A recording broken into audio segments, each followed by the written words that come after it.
श्री शिवाय नमस्तुभ्याम, हर हर महादेव। कैसे हैं आप सब। देखिए आज का ये वीडियो बहुत ही ज़्यादा खास होने वाला है। भाद्रपद मास की कृष्ण पक्ष के एकादशी जो कि है अजय एकादशी। देखिए 10 सितंबर को रविवार के दिन अजय एकादशी पड़ रही है और इसी एकादशी पर आपको मात्र 3 महा उपाय करना है। देखिए एकादशी के विशेष उपाय हैं और सबसे महत्वपूर्ण उपाय है 7 चावल के दाने वाला स्वधा वाला उपाय। तो बहुत ही प्यारे से उपाय होने वाले हैं। ज़रूर इस वीडियो को बिल्कुल ध्यान से समझना। आज के इस पूरे वीडियो में 3 महा उपाय के बारे में बात करेंगे। सबसे पहला जो उपाय है आपके पितरों को भी प्रसन्न करेगा। बहुत ही प्यारा सा उपाय है, 3 ताली बजाना और आपके पितर जो हैं वो प्रसन्न हो जाएंगे। दूसरा जो उपाय होगा वो मात्र हल्दी से और कुमकुम से आपको करना है आपकी समस्त मनोकामनाओं की पूर्ति के लिए। और तीसरा जो उपाय होगा वो भी बहुत ही प्यारा सा उपाय होगा, 7 चावल के दाने वाला उपाय। तो 3 महा उपाय के बारे में आज के इस वीडियो में हम बात करेंगे। बहुत ही प्यारे से उपाय होने वाले हैं। पूज्य गुरुदेव की ही कथा सुन करके समझ करके समझाने का पूरा प्रयास करूंगा। लेकिन उससे पहले आप सभी से रिक्वेस्ट करता हूं, चैनल पर अगर पहली बार आए हैं तो चैनल को ज़रूर सब्सक्राइब करें और कमेंट में ओम नमः शिवाय ज़रूर लिखें। देखिए एकादशी तिथि जो होती है वो भगवान विष्णु को समर्पित होती है। देखिए ये जो 3 उपाय हैं, देखिए ये तीनों उपाय आपको करना है एकादशी के दिन। 10 सितंबर को रविवार के दिन अजय एकादशी है। तीनों में से जो उपाय आपको लगता है आप कर सकते हैं। देखिए सबसे पहला उपाय बहुत ही प्यारा सा उपाय है। यदि आपकी कोई भी मनोकामना कई दिनों से परिपूर्ण नहीं हो रही है, हो सकता है आपको किसी ने बोल दिया हो कि आपको पितृ दोष लगा हुआ है, तो भी आप ये उपाय कर सकते हैं। देखिए यदि आपके पितृ जो हैं वो प्रसन्न नहीं है, आपके पितृ जो हैं वो तृप्त नहीं है, तो आपको ये उपाय करना चाहिए। देखिए यह है मनोकामना पूर्ति का उपाय। देखो समझना इस उपाय को कैसे करना है। सबसे पहली बात आपको क्या करना है, तांबे का पात्र लेना है, उसके अंदर जल भरना है। ठीक है, जल कहाँ का लोगे, घर के मटके का ही जल लेना है। भगवान शिव के मंदिर में जाओगे तो ऐसा नहीं कि भगवान शिव के मंदिर से ही जल ले लिया। इस उपाय के लिए ये जो उपाय है पितरों को प्रसन्न करने के लिए है। देखिए आपके घर के मटके के वहाँ पर रहता है आपके पितरों का स्थान, तो आपको क्या करना है, पितरों के स्थान यानी कि मटके से आपको जल लेना है और तांबे के पात्र के अंदर भर देना है। ठीक है, अब देखो यदि आपके यहाँ पर गंगा जल हो तो गंगा जल की कुछ बूंदे इस जल के पात्र के अंदर डाल देना। गंगा जल नहीं है, कोई पवित्र जल है, नर्मदा मैया का जल है तो नर्मदा मैया का जल डाल देना, या कोई भी पवित्र नदियों का अगर आपके पास शुद्ध जल है तो उनकी कुछ बूंदे इस जल के पात्र के अंदर आपको डाल देनी है। अब देखो अब इस उपाय को समझना। ये जल का पात्र लेकर के जाना है आपको भगवान शिव के मंदिर में। ये उपाय आप सुबह से लेकर के शाम तक, रात्रि तक, जब आपकी इच्छा हो तब आप ये उपाय कर सकते हैं। देखो भगवान शिव के शिवलिंग के सीधे तरफ आपको खड़े हो जाना है और आपका जो मुख होगा वो होना चाहिए उत्तर दिशा की तरफ। आ गई आपको बात समझ में। आपके दोनों हाथों में 1 लोटा जल होना चाहिए और ये जल आपको भगवान शिव के शिवलिंग पर श्री शिवाय नमस्तुभ्यम का जाप करते हुए पूरा जल आपको अर्पित कर देना है। जैसे ही जल आप अर्पित करोगे इस लोटे को साइड में रखना, नीचे रखना और उसके बाद 3 ताली जोर से बजाना और आपको स्वधा स्वधा स्वधा, देखो स्क्रीन पर आपको लिखा हुआ मिल रहा होगा, स्वधा स्वधा स्वधा, इस नाम का आपको जाप करना है 3 बार। 3 ताली बजाना और 3 बार आपको जाप करना।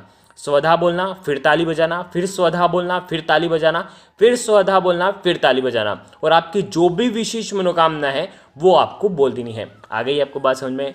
महादेव की कृपा से आपके घर आपकी जो भी मनोकामना होगी वो भोले भंडारी ज़रूर ही परिपूर्ण करेंगे। देखिए इस मंत्र का अगर आप जाप कर रहे हैं ना तो आपको ये पता होना चाहिए कि ये मंत्र किस लिए है। देखिए ये उपाय आपके पितरों को तृप्त करता है।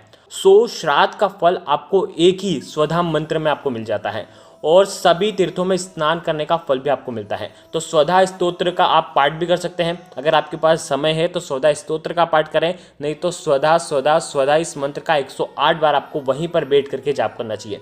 बहुत ही प्यारा सा एकादशी पर ही करने वाला एकमात्र ऐसा उपाय है।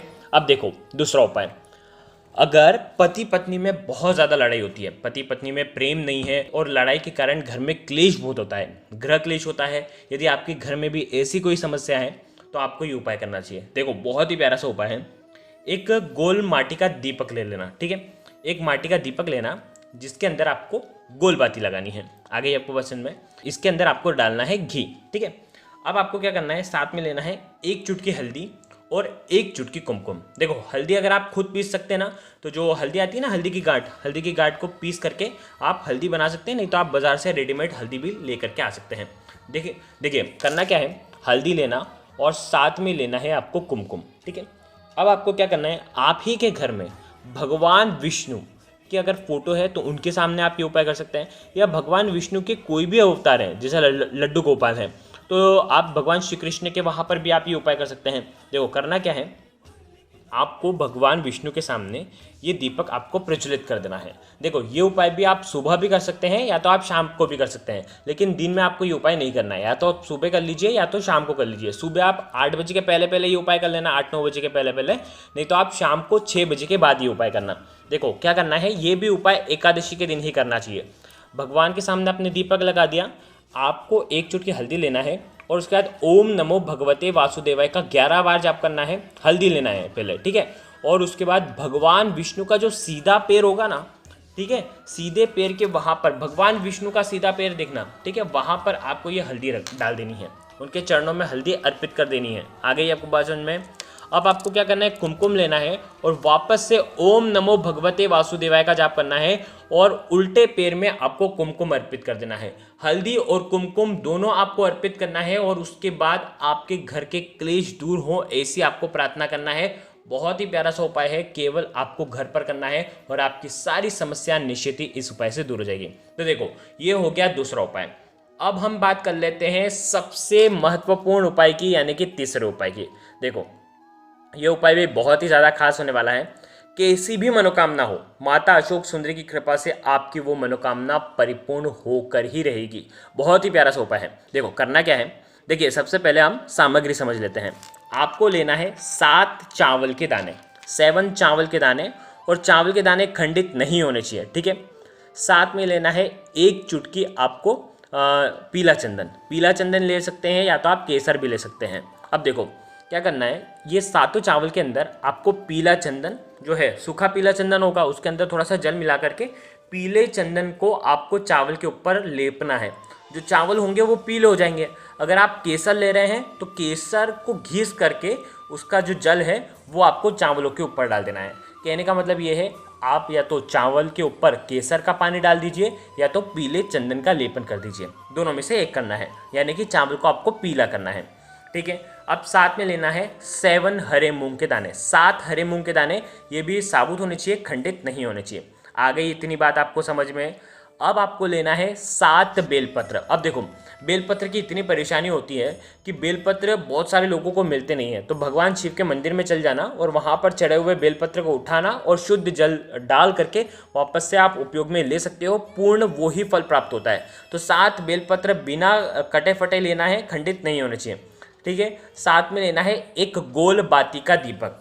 आ गई आपको बात समझ में। और इसके साथ में लेना है तांबे के पात्र के अंदर जल। देखो बहुत सारी चीज़ें हो गई है, एक बार और रिपीट कर देता हूँ। 7 चावल के दाने ले लिए जिसके अंदर आपने पीला चंदन डाला था, 7 हरे मूंग के दाने ले लिए, 7 बेलपत्र ले लिया, 1 दीपक लिया, 1 तांबे के पात्र के अंदर जल लिया और साथ में आपको पीला चंदन और लेना है। आगे आपको बात समझ में। ये सारी सामग्री लेकर के आपको भगवान के मंदिर में जाना है, भगवान शिव के मंदिर में। देखो रविवार की एकादशी पड़ी है, तो इस उपाय को आपको रविवार की एकादशी पर करना है। देखो करना क्या है, ये उपाय भी सुबह से लेकर के रात्रि तक जब आपकी इच्छा हो तब आप कर सकते हो। देखो आप जैसे ही भगवान शिव के मंदिर में जाओगे तो मंदिर की जो चौखट है, समझना, मंदिर की जो चौखट है ना, मंदिर की चौखट के सीधे तरफ आपको ये 7 चावल के दाने आपको डाल देना है, ठीक है। 7 चावल के दाने डाल दिए। अब इन्हीं 7 चावल के दानों के ऊपर जो एक गोल बाती का दीपक लेकर के आए हो ना, वो गोल बाती का दीपक आपको लगा देना है और इसे प्रज्वलित कर देना है। आ गई इतनी बात समझ में। अब देखो ये उपाय कर लिया। अब आपको, आपके पास है हरे मूंग के दाने, जो 7 हरे मूंग के दाने जो हैं वो आपको क्या करना है, जो नंदी जी हैं, नंदी जी का जो पैर उठा हुआ रहता है ना, वहां पर ये 7 हरे मूंग के दाने आपको अर्पित कर देना है, ठीक है। अब आपके पास है 7 बेलपत्र और तांबे के पात्र के अंदर जल, ठीक है। अब आपको भगवान शिव के मंदिर में जाना है और उसके बाद 1 लोटा जल जो है वो भगवान शिव के शिवलिंग पर श्री शिवाय नमस्तुभ्यम का जाप करते हुए और आपकी जो भी विशेष मनोकामना है इस एकादशी पर वो आप जो चाहते हैं कि वो परिपूर्ण हो जाए, वो बोल करके ये 1 लोटा जल आपको भगवान शिव के शिवलिंग पर आपको अर्पित कर देना है। देखिए आगे इतनी बात समझ में है।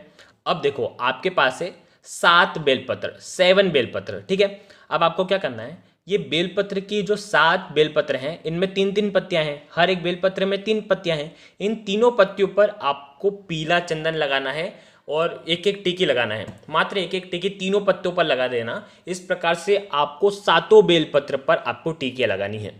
आ गई आपको बात समझ में। और टिकी कहाँ पर लगाओगे, चिकने वाले हिस्से पर, ठीक है। अब ये 7 बेलपत्र एक साथ पकड़ना और माता अशोक सुंदरी वाले स्थान पर आपको स्पर्श करवाना है, रखना नहीं है, समझना, स्पर्श करवाना है। जो भी आपकी विशेष मनोकामना है वो आपको बोलना है और ये 7 बेलपत्र माता अशोक सुंदरी वाले स्थान पर स्पर्श करवाना है, छुआना है। और जैसे डंडी का जो हिस्सा होगा वो जलाधर की तरफ होना चाहिए। इस प्रकार से आपको स्पर्श करवाना है और आपकी जो भी विशेष मनोकामना है वो बोल देना। अब इसी बेलपत्र के 7 पत्तों को वापस से उठाना है और महादेव के शिवलिंग पर श्री शिवाय नमस्तुभ्यम का जाप करते हुए आपको अर्पित कर देना है।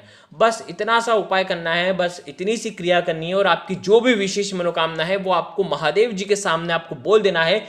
जरूर महादेव आपकी ये जो मनोकामना है वो परिपूर्ण करेंगे, क्योंकि ये माता अशोक सुंदरी का विशेष उपाय है। माता अशोक सुंदरी स्वयं महादेव से कहती हैं कि इनकी मनोकामना परिपूर्ण करो। तो इस प्रकार से ये सुंदर सा उपाय करना। तो देखो एकादशी पर इस बार 3 ये उपाय में से एक उपाय तो आपको, तीसरा वाला तो हर घर में होना चाहिए क्योंकि ये विशेष उपाय है। जरूर इस उपाय को करना। अगर आपको कुछ भी चीज समझ में ना आए तो कमेंट में पूछ लेना, गलती नहीं करना है। श्री शिवाय नमस्तुभ्यम। हर हर महादेव।